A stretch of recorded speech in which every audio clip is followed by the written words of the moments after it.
Hi, it's Joy, and today I'm going to be watching Stargirl Season 3, Chapter 12, The Last Will and Testament of Sylvester Pemberton. And if that means we're going to kill Sylvester Pemberton, oh no! I am so excited for this episode. It's the penultimate one of this season and of this show, unless a miracle happens. I am so ready for this, while also being so terrified. I'm fidgeting because I'm just anxious to see what happens in this episode. A reminder that you can find the unedited version of this reaction on my Patreon, and let's go. Oh, we're going to follow the ultra-humanoid. I would say, did he put his brain inside Sylvester's body? But there's also a gorilla running around. Pretending to be something she's not. But I won't judge you, Dolores. You don't know what she's hiding, sir.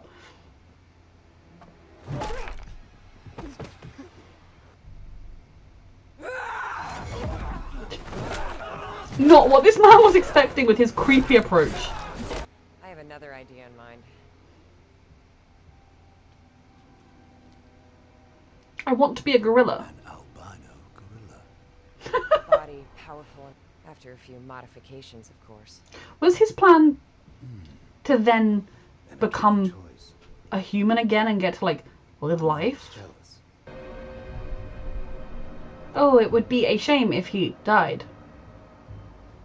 I mean, it would. I'd rather he just left. Sylvester wanting to take the staff and bring an icicle by himself. There are so many things wrong. Sweetheart, he doesn't want to bring in Icicle. He wants to murder Icicle. It's all our... Said he had a few things to do. He'll be back soon. Not can't speak. Not ominous at all. This girl should not be left alone. I mean, I guess she wants time alone, but right now she shouldn't be given it. Hey. This is not the man I would want to be coming to see the child, but okay. Mr. Pemberton. You want to honor your parents? Go to college. Why is Sylvester doing the thing that is the right thing to do? I'm gonna kill him for you. This part less so, but someone talking to her about what her parents wanted of her and how the last phone call she had with them was them being so proud. Oh, Rick, how are you? Please tell me the hourglass is not on you. You're not okay. Talk to someone before it becomes irreparably not okay.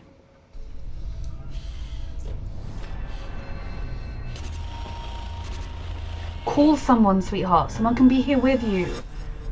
This almost seems like a withdrawal because you've taken it off. You don't have to go through this alone. You are not alone. I blame Sylvester for this. He would have known there was a reason there was a limiter in the hourglass. Anyone would have known. But a kid desperate to prove himself and desperate to do better and protect his friends is not going to think it through. Talk to someone. You do not need to do this alone. We should come with you. No, you should not. No. If Sylvester dies, I can take that. George, when this is all over, go find someone like yourself. Someone worthy of... Again, why is he being reasonable? Keep my friend's legacies alive. You're talking to us like we're never going to see you again. Well, he is planning to 1v1 the guy that literally killed him before he got more powerful. We only want to help Cindy. We're a team now, aren't They we? do. I don't know why we're trusting them 100%, but they do want to help. I wish you would take me, Mike, and Cindy to the labs that has what we're looking for. Jakeem, you may have all been taken to different labs. What if there are 6 labs? You've been 6 pieces. Cameron, your grandmother killed your art teacher, sweetheart. He may have fallen prey to the ultra-humanite. But the police, they thought he might add another... This man is so manipulative of his own son. off. Leave your child out of this or tell him the fucking truth. I don't like this because he's lying to everybody, including Cameron. And this is going to mess the kid up even more. We decided we're not going to let you go it alone. Mm-hmm. I don't want your help. Because you don't want him to get hurt or because you're arrogant? Come on, sir, let's get it. Why am I calling him sir so much? I don't like this man. I mean, look at you. Fuck. You put a bunch of kids in harm's way just to make yourself feel important. It wasn't like that. I didn't agree with him letting them be superheroes, but it wasn't like And that. the only reason they respect you is because they weren't there to see what an ineffectual loser Stripesy really was. Fuck off, Sylvester. This is who he truly is. Arrogant piece of shit. You were the joke of the entire JSA. He knows. That's how they all treated him. He thought you were the one person who was different. Why are you saying this to me? Okay. I've tried to let this go. I've tried to, but I can't. This is coming from the hard truth. I want to believe that this is him being like horrible so that they let him go, you know, kind of like so they'll let him go and risk his life, and potentially he might have some plan where he's going to kill himself and therefore kill Icicle or something. But I also feel like this is true because he's just a shirt. We've seen that this, even if he is trying to push Pat away so he'll be allowed to go and kill himself, he's still a terrible person who thinks all these things. You aren't a hero. You're an arrogant, self-important, spoiled rich boy whose mummy and daddy didn't love him enough, so now you need the whole world to look at you like you're a hero. Just a sidekick. And you're a failed, washed-up old superhero trying to steal the limelight back. Fuck off. You survived. You have raised a son who you love and who loves you. Since the day I found the staff, you've been my hero. I know. Not deserved. Even thought it was Pat who saved me. Mm-hmm. And when Pat was there for me too. You don't always notice the heroes quietly at your He's been there side. for me every time I've ever needed him. You're not my hero. I'm Starman. sorry. You're pathetic, actually, sir. Pat Dugan is my hero. I hope Pat heard that. But I thank God every day that Pat is. Yeah. I need the staff. Fuck off. I'm not giving it to you.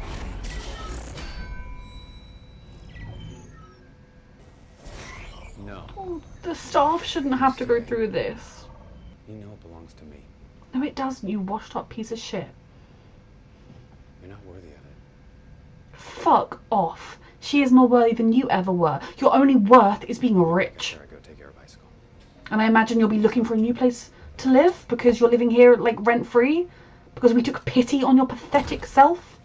Cosmo, I'm disappointed in you, but I know this is also hard for you because you love them both. And you know, you're fooled by Sylvester for some reason because Sylvester's not worthy. Sylvester became a hero because it made him feel good. Sylvester became a hero because people being like, woo, Starman, made him think, oh yeah, I am the best, I am the greatest. Sylvester is an arrogant piece of shit rich kid who I hope dies. I hope Pat heard what Corny said. How did they take? We need Rick. We need his help and he needs ours. I mean, Rick definitely needs our help. Happened. Sylvester, Fuck off. you did this? You lied to him to protect him. I did wonder if Sylvester was doing that because it was just so overt. But those things came from somewhere. We've seen signs of him being this person that whole time. I gotta move fast. Hold on, dude. I mean, if he gets himself killed, it's not a great loss. Humpty Dumpty together. I need your help. Okay, good, sweetheart. I'm proud of him because it is hard to ask for help when you're struggling. Why are all the candles lit? Why are all the candles lit? Someone's been working in here. Mm-hmm. Is her dad alive? Don't tell me her dad's alive too. Doesn't sound like a fight's taking place. But I'm not letting you do this alone. This is my fight, Pat. You keep saying that. But This isn't the time to discuss this. the reason I was brought back, my friend, you're my partner, Okay, like, Icicle might be just chilling listening to this. and that's A body? Whose body though, that's the question. Has the brain gone from gorilla to person?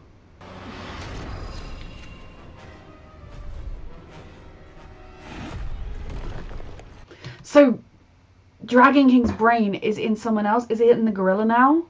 Is it not the Ultra Humanite anymore? It's the gorilla? It's Dragon King? Fucking hell. Where's the Ultra Humanite's brain? Uh-huh. Is it in Sylvester or is the Ultra Humanite's brain? Oh my god! Has it not been Sylvester this whole time? Is that why he's been such an awful, obnoxious, annoying, terrible human? Because he's not really Sylvester?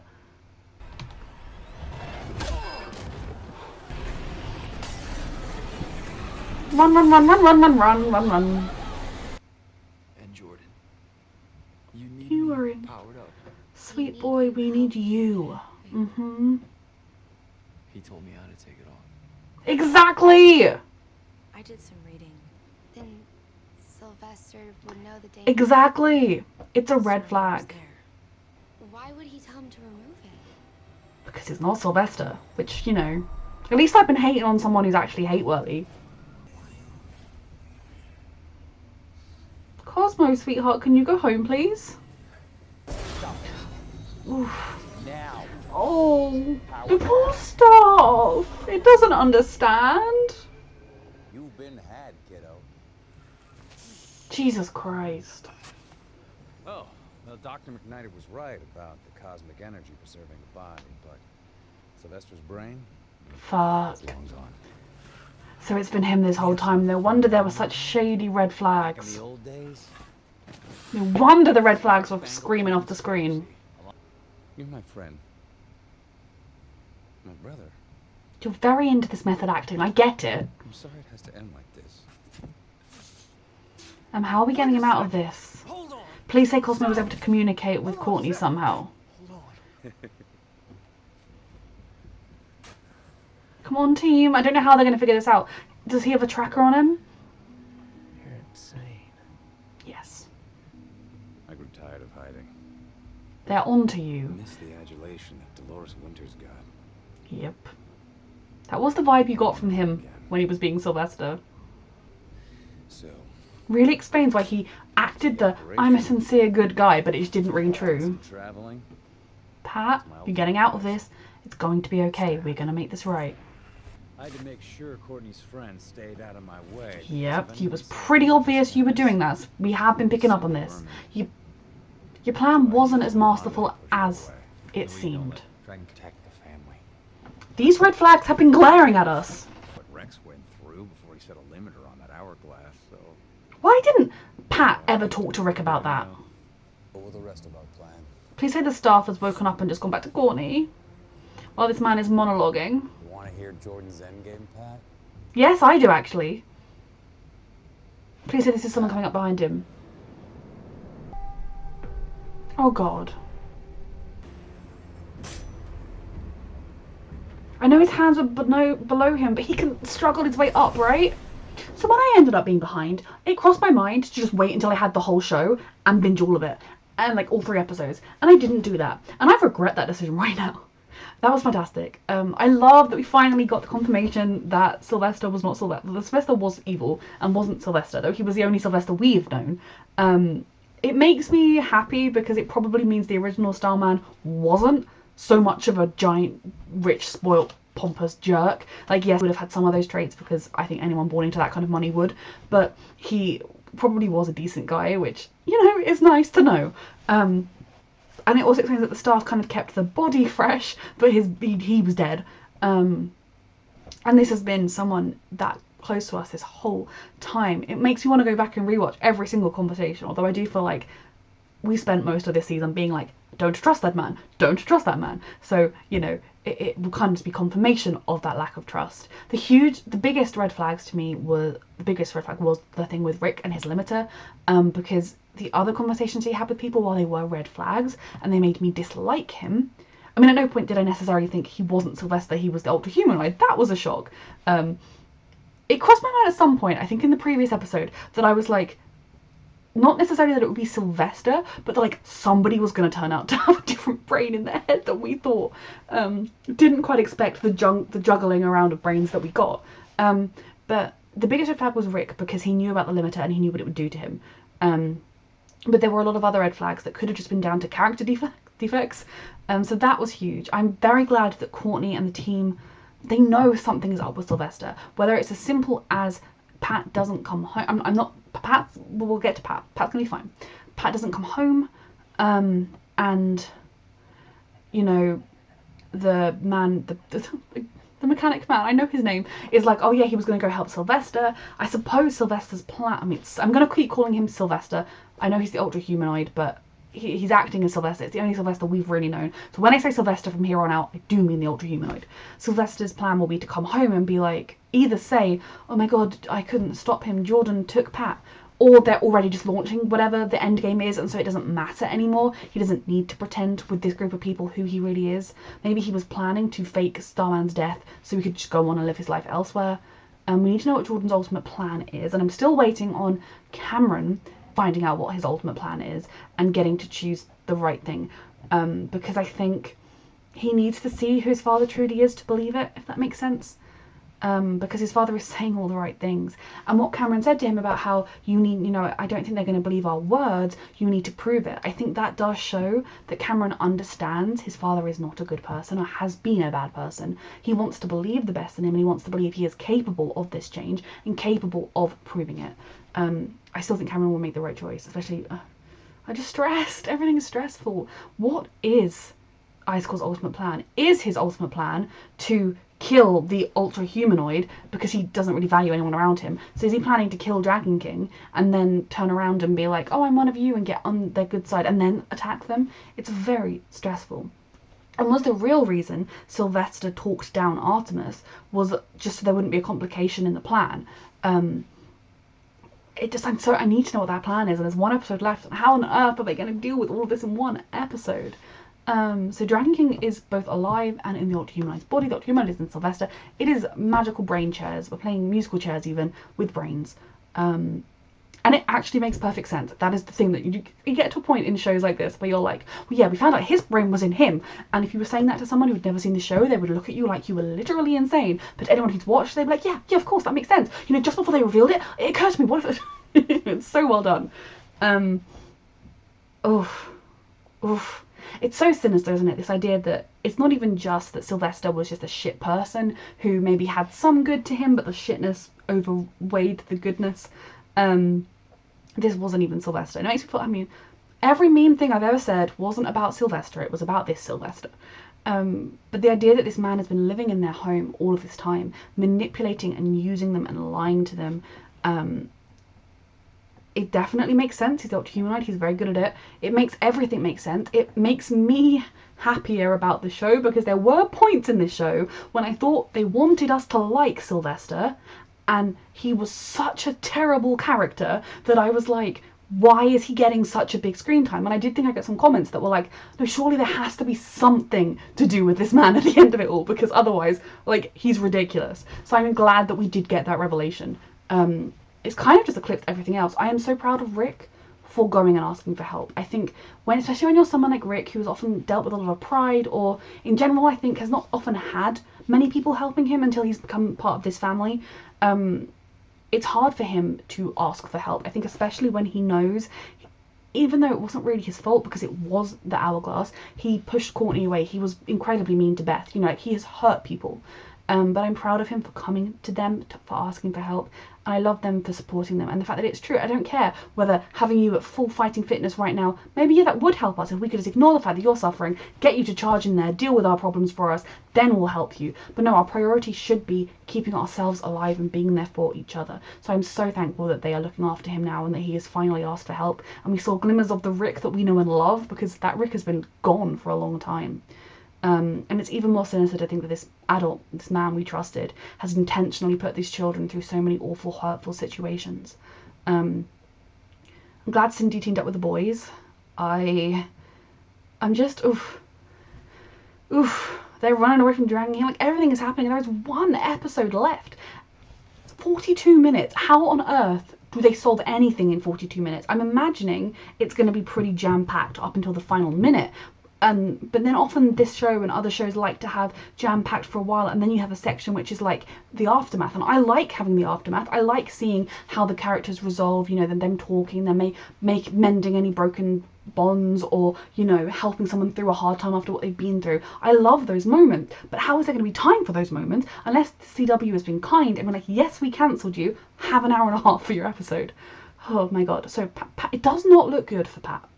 But I have to think he's going to be okay, because I have to think that. Partly because I feel like they would have left the episode with them finding his body or something if he was going to die. I feel like we saw the fact that we saw him get taken. Then we saw them realise there was a huge red flag with Sylvester. Sylvester knew what the limiter did. He encouraged Rick to remove it. There is something wrong. Hopefully they're going to be able to figure out Pat is in trouble, and either the Courtney will be able to sense where the star. Beth might be able to track them down with her goggles. Cosmo, I'm stressed about. Cosmo has been as manipulated as the rest of them, and I don't like it. They will track him down and they will get him out, and he's got some air to get out, or I mean, like, he's not like in a coffin, but at the same time his hands are below him and it's quite hard to force that much dirt with your head. I think you kind of need to like scoop it all. I'm stressed, but maybe as a group, as a team, we can help him out. So hopefully the next episode will begin with them saving Pat and then figuring everything out. I'm so excited for the next episode, but I'm so stressed for it as well. I am not even going to consider Pat being dead. That is not even, nope. That's not a thing, because there's a part of my brain that's starting to be like, well, if he is dead, then, you know, Courtney's said the whole thing about how he's her dad, and that's often a thing they do right before they kill him off, and then Mike couldn't inherit Strike. Nope, not happening. Not happening at all. This was a fantastic episode. I need the finale. Thank you so much for watching. You can find the unedited I can't speak. You can find the unedited version of this reaction on my Patreon, and thank you so much for watching.